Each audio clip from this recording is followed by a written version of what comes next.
So Seth Rollins just dropped a pipe bomb on CM Punk after he signed with Monday Night Raw, and afterwards CM Punk said when he wins the Royal Rumble that he may potentially challenge Seth Rollins for the World Heavyweight Championship, as well as we had Cody Rhodes versus Shinsuke Nakamura in the main event of Monday Night Raw, and we're going to recap it here on the Anthony Graves Pod. If you're new to the channel, please drop a like, hit the subscribe button on the channel. The Anthony Graves Pod, also with 98.5 WNUW. We started off the December 11th edition of Monday Night Raw with Jey Uso and Drew McIntyre. The two exchanged words, and these two men, I think they've done great work right now for themselves. Jey Uso is becoming one of the more beloved WWE wrestlers right now, and Drew McIntyre is really going into that heel run right now, and it's just great to see how this is all playing out. And Jey and Drew, like I said, they're becoming two big faces on Monday Night Raw, and these two going head-to-head, it was good. The promo exchange between these two was good, and, like I said, Drew McIntyre is really entering that heel arc of his, and it is so good to see. And we got Drew McIntyre defeating Jey Uso. He cheated to win the match, so he's really kind of getting into that heel arc for himself. And Jey Uso was pretty frustrated after the match. And we are going to get Seth Rollins and Drew McIntyre. That match is going to take place the first Raw of the new year, and that will be for the World Heavyweight Championship, which I'm sure is going to be a banger. Does Drew McIntyre win the World Championship? I don't know. Things could change. Drew McIntyre could walk out the world champion, but as we talk about Rollins and Punk later on, Punk and Rollins for the world title may end up being the main event of night one for WrestleMania. So I don't know if Drew McIntyre is going to be the world champion again. If he does win the championship from Seth, I am definitely going to be excited to see how that plays out and to see Drew as world champion. Rhea Ripley took on Maxine Dupree, and she won via submission. Rhea Ripley, is one of the more dominant wrestlers right now. I don't think she's taken a loss in 2023, at least been pinned or submitted. There's not many people right now on the roster that I think could be a viable threat to Rhea Ripley. So, I don't want to call this a squash match, but it was a pretty dominant affair. And it looks like Ivy Nile could be next in line to challenge Rhea Ripley, which could be an interesting match to see. Obviously, Ivy Nile's probably not going to win the world title off of Rhea Ripley, but it does give Rhea Ripley some new challengers, some fresh challengers, as it looks like Rhea Ripley and Becky Lynch is going to happen at WrestleMania. That's the way that we're kind of going into. So, I don't think it's a bad thing at all. But again, it was just kind of one of those things where Rhea Ripley just showing how dominant she is in the women's division. There's not, like I said, that many people that I think are credible to beat her for the championship, seeing how dominant she's been in, championship matches and the regular matches. So it was interesting to see what Maxine would do, but this was really just a match to kind of show how brutal Rhea Ripley still is and how much of a threat she can be to the women's division. So CM Punk has decided to sign with Monday Night Raw. This, to me, I didn't find as a surprise. He had him go to SmackDown. They had him go to NXT Deadline, and now he was on Raw. And he made it official that he was going to sign with Raw, and he was celebrating in the ring. And Seth Rollins came out to confront him, and man, what a pipe bomb Seth Rollins gave to CM Punk. Talking about how a lot of people know that this is his last chance, and he wanted to let CM Punk know how much he hates him. And it's just so intriguing stuff here. This was a match that I think a lot of people thought was never going to happen. And obviously, I know a lot of people don't like Punk for, the situations that happen with AEW, all the rumors and speculation that happened with that. But out of this, we're going to get some great wrestling in WWE right now. With Punk being there, there is a level of interest that I don't think we've seen in a minute. And Punk being there on the same show as Seth Rollins as the world champion, it's gonna make things a lot more interesting, especially for the Royal Rumble season, as Punk confirming he's gonna be in that match. And if he wins, he said maybe it'll just be you who I take the world championship off of. And I think that's great. I really do. I think that a Punk and Rollins feud is something that the audience wants. WWE have teased it. This is the little sprinkling of it. And obviously, we saw CM Punk backstage with Drew McIntyre, the Judgment Day, Kofi Kingston. So they're kind of putting him around the locker room, showing how different things were when CM Punk was around in 2014 and how it is now in 2023 going on to 2024. So it's just very interesting stuff what they're doing on Raw with this. I'm excited to see what's next for Punk on Raw after this, whether he calls out Rollins more. I think it's just going to be great to see. We had Big Bronson Reed and Ivar go at it again. This one I thought was a good, big man match between these two. I like this little rivalry that they have. It's been going on for a couple weeks. I'm assuming that we're going to get a Viking rules match maybe down the road. And Big Bronson Reed won this match off of a superplex. And I was shocked by this. Not because it's not credible or anything. It's because of the simple fact that I don't know how many matches have ended off of a superplex in the last 20 years. So I know somewhere Bob Orton is proud. And I just think that this was great. It made sense because we've seen the Mark Henry and Big Show stuff where they've broken the ring. Lesnar and Big Show, Strowman and Big Show. So it made sense. It was good. Like I said, good match all around. And you could really see that, like, afterwards, they both were hurt. It wasn't like Bronson Reed was just celebrating. They both were hurt. I'm interested to see where this goes into the future, but good match here between these two. Like I said, I think Viking Rules is probably going to come up soon for them, but just really good stuff here between these two guys. We've seen a lot of this stuff with R-Truth and the Judgment Day over the past couple weeks, with him thinking he's a member of the Judgment Day, and that came to an end as Damian Priest clotheslined R-Truth, basically telling him, everybody might like you, but Damian Priest doesn't like R-Truth. And R-Truth kind of called out Damian Priest a little bit here, saying, I think you're a boss. I don't think you should be the boss of the Judgment Day because it makes Mommy angry, makes Rhea Ripley angry. And that kind of set Damian Priest off the edge. And, R-Truth, obviously not a part of the Judgment Day. I think a lot of people were thinking that he was going to be the Sami Zayn, like how Sami Zayn was to the Bloodline, and I just didn't see that happening. But the Creed brothers did make the save here, and then it was announced that the Creed brothers will be challenging Damian Priest and Finn Balor for the Tag Team Championships next week on Monday Night Raw, since they are the number one contenders, which I'm assuming R-Truth will be in their corner, and it'll be interesting to see how that plays out. I don't know if the Creed brothers win the tag team titles, but I think that it's going to be an interesting match to see. The Creed brothers have really shined thus far. WWE have done a great job of pushing them, and the amount of wrestling we get on Raw is crazy now because it's a good 3 hours. It's exciting, and I'm glad the Creed brothers are getting this opportunity. I think they deserve it.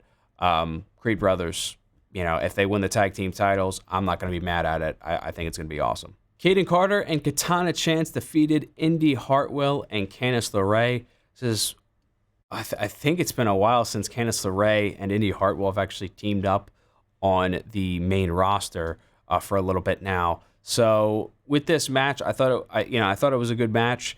It shows that there are more women's tag teams in the division, which is good because I think the women's tag team division has kind of lacked a little bit. And now we're getting a little bit more exposure. It's not just Tegan Nox and Natalya. It's not just Piper Niven and Chelsea Green, the champions. We got Katana Chance and Kaden Carter getting an opportunity. I wouldn't be mad if they won the tag team titles. I think that Tegan Nox and Natalya are probably going to end up winning them because I do think WWE are still pretty high on Tegan Nox, and rightfully so. Tegan Nox is great in the ring. I think Tegan Nox and Natalya are going to get the tag team titles, but I wouldn't be mad if Katana Chance and Kaden Carter win the tag team titles from Piper Niven and Chelsea Green. I think it would be good to see, but I am kind of expecting Niven and Chelsea Green to retain the tag team titles. I think that WWE want to have like the heels still go over and then a big blow off to where Niven and Green eventually will lose the tag team titles at some point. But I think, the segments with Chelsea Green, I think are great. Her kind of acting like a Karen, I think has done a lot for the tag team scene for the women's division, because it's been lacking. And if you at least have entertaining segments, it can hype up at least the future matches. So I did like that fact. And I'm excited to see, maybe we get Kaden Carter and Katana Chance against Niven and Green, and then maybe that turns into a triple threat tag with Tegan Nox and Natalya. I think WWE can get creative with the way that they do some of these matches for the tag team titles and maybe incorporate all the women's tag teams right now that are on Raw, maybe put them in a four-way match. I think that would be good for the division overall. And when talking about the women's division, it looks like Nia Jax and Becky Lynch are finally going to have their blow-off match. Nia Jax and Becky Lynch were both in the ring, and Nia Jax basically said that she created the man all that time ago when Nia Jax punched Becky Lynch in the face and she had a bloody, broken nose. With this one, this is kind of a feud to get us to the Rumble in the meantime, and I don't think it's a bad idea because of their history. They never really had that blow-off match. It just never really happened. So, with Becky and Nia here, I think it's a good opportunity to look back at history and, do it on a Monday Night Raw, do it in a big way. Maybe have them in a tables match. Maybe have them in something, a steel cage, before the Rumble, because of how, this has been a grudge match that these two have been wanting to have for a long time. So, and at least for Becky Lynch too. So I think it'll be interesting to see how it all plays out. I'm expecting Becky Lynch to get the win. She could keep her momentum going into a potential Rhea Ripley feud for the women's championship. DIY needed to pick a mystery partner to go up against Imperium in a 6-man tag, and they chose The Miz, which was pretty weird because Ciampa and The Miz have had problems before. Same with Gargano and The Miz. And since The Miz is a face now, them coming together, it was interesting because commentary did bring up the fact of their past. And, The Miz still has an issue with Gunther. We are going to get another championship match between The Miz and Gunther. The Miz actually pinned Giovanni Vinci in this one after hitting the skull-crushing finale on Giovanni for the 3. And backstage, he talked to Gunther and basically said, I want another match for the championship. Gunther was mad and is just tired of dealing with The Miz. And he said that you get another opportunity, but if I beat you, you don't challenge for this championship again as long as I am the champion. So with the Miz here, it looks like this is going to be his last opportunity at the Intercontinental Championship for a while, as I don't see The Miz beating Gunther. As far as the match goes, it was a good 6-man tag. And speaking of the Intercontinental Championship, we had Gable, Kofi Kingston, and Ricochet go into Adam Pearce's locker room, and it looks like we might be finding out another number 1 contender for the Intercontinental Championship between Gable, Kingston, and Ricochet. I think Kingston would be a great number 1 contender for the Intercontinental Championship. I don't know if Kingston and Gunther have gone one-on-one yet, but maybe they want to save Chad Gable for WrestleMania to beat Gunther, to have his big moment for the Intercontinental Championship, or Gunther's just going to go right past WrestleMania still as the Intercontinental Champion, head into Bash in Berlin with the Intercontinental Championship, head past 2024 with the Intercontinental Championship at this point, because seeing him without that championship is almost going to feel weird because he has held it for so long. So it'll be interesting to see how WWE uses Gunther and the Intercontinental Championship and how we move forward here and who will be the next challenger for Gunther after The Miz. Cody Rhodes and Shinsuke Nakamura, the first time that these two compete in the WWE. Cody and Nakamura, I think, had a really solid match in the main event. And we haven't seen too much of disqualifications on Raw, and that's what exactly happened. Nakamura would use the mist and hit Cody in the face, and that would cause a disqualification. It was right before he was looking to hit the Crossroads, and they're looking to continue on with this feud. I have to cut that. WWE clearly want to continue on with this feud between Cody and Nakamura. The Creed brothers actually came out to make the save. That way Nakamura didn't do any more damage to Cody Rhodes. And, you know, I thought that these two had a good match. Again, they are very similar. You know, they both won the Rumble, but they did not win the World Championship. Obviously, they kind of handled it two different ways. And there's a lot of talk about finishing stories, and Nakamura kind of wanted to be included in that.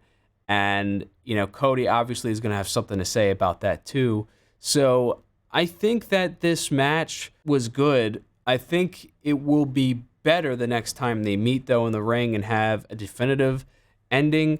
And maybe they'd have an Extreme Rules match. Maybe they have a steel cage match between these two. That way, you know, we can kind of get a clear winner. And heading into the Rumble, I don't know if, you know, this feud will be continuing in January or not. I could be wrong. Or maybe it wraps up in January. You know, seeing how the Royal Rumble happens and who wins the Rumble, it could very well be Cody Rhodes still. Cody Rhodes could end up winning the Royal Rumble again to main event WrestleMania. Obviously, you have CM Punk in the lineup. CM Punk could be somebody that wins the Royal Rumble too. I think those are the two front runners right now, and both options aren't bad ones. I think a lot of people want to see somebody else win the Rumble, but at the same point, you know, with Punk winning, I don't think too many people are happy about Punk even being back in the WWE. So if it was between Cody and Punk, I think most people would probably pick Cody in that scenario. But again, anything could really happen. Could Gunther win the Royal Rumble? Could very well happen. There could be somebody else that wins the Rumble, and we could see somebody for the first time ever challenge for the NXT Championship. It could very well happen. Anything can happen in the WWE, but the two front runners for the Rumble are going to be Cody and CM Punk. And I want to know who you think is going to be in the Royal Rumble match and who's going to win the Royal Rumble match, because clearly we got Punk and Cody, the first two announced for the Rumble. I think it's going to either be those two, and I think it might honestly go in the way of Cody Rhodes to get him to Roman Reigns. But again, CM Punk could pull through. So I want to know what you guys think in the comment section down below. I appreciate you all so much for checking out this Raw recap video. We'll be live talking about SmackDown after SmackDown goes off the air. Roman Reigns is returning, and we'll talk about all that good stuff on the Anthony Graves Pod. Thank you all so much for checking the video out.